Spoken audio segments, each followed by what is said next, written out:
हम गीता मल्लिक अहाँ सब गोटे प्रणाम करै छी। हम आइ एकटा अहाँ सबके राखी के गीत सुनाबै छी। सुनियो, सुनिकर वीडियो के लाइक कमेंट करबै, चैनल के सब्सक्राइब सेहो कऽ देबै। अहाँ एबे करब राखी में गाम यौ भैया, अहाँ एबे करब राखी में गाम यौ भैया, अहाँ गाम यौ भैया।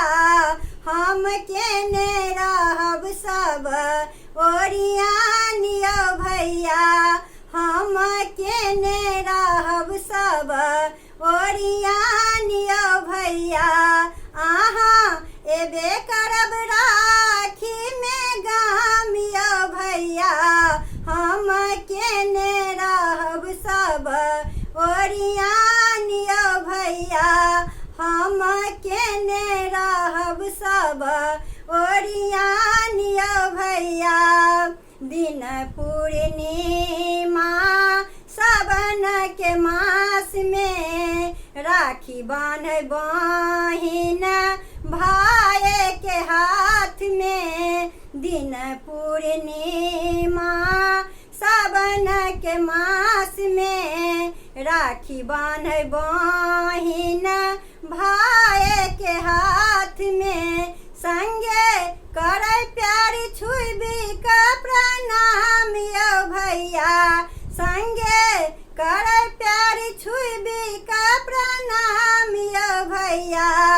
अहाँ एबे करब राखी में गाम यौ भैया, अहाँ एबे करब राखी में गाम यौ भैया।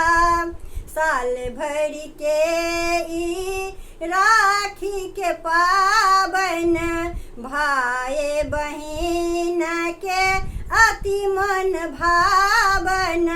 साल भर के ई राखी के पाबन भाई बहिन के अति मन भावन। भजाई राखिए बहाने मिलान यौ भैया, भजाई राखिए बहाने मिलान यौ भैया। अहाँ एबे करब राखी में गाम यौ भैया, अहाँ एबे करब राखी में गाम यौ भैया।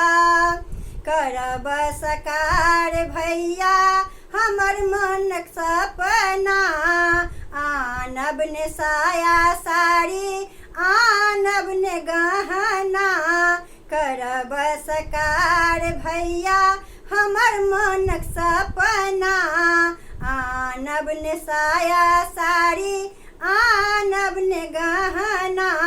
अहाँ करब नहीं ई सब के विधान यौ भैया, अहाँ करब नहीं ई सब के विधान यौ भैया। अहाँ एबे करब राखी में गाम यौ भैया, अहाँ एबे करब राखी में गाम यौ भैया। हम केने रहब सब ओरियान यौ भैया, हम केने रहब सब ओरियान यौ भैया। अहाँ एबे करब राखी में गाम यौ भैया, अहाँ एबे करब